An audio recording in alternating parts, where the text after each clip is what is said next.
Russian fighter jets are demoralising United States pilots, and the fighter jet in question is the Su-35, and United States pilots are prohibited from watching Su-35 videos in case it demoralises them.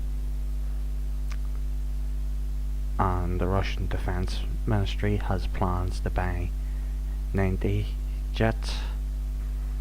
China, India and Indonesia are placing orders for the Su-35. In 2008, the Su-35 went head to head with the F-22, the Fa-18 Super Hornet and the F-35.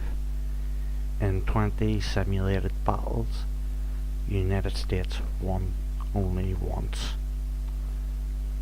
The Su-35 is superior to the F-15 Eagle and all other comparable aircraft, and the source for this information is Pravda.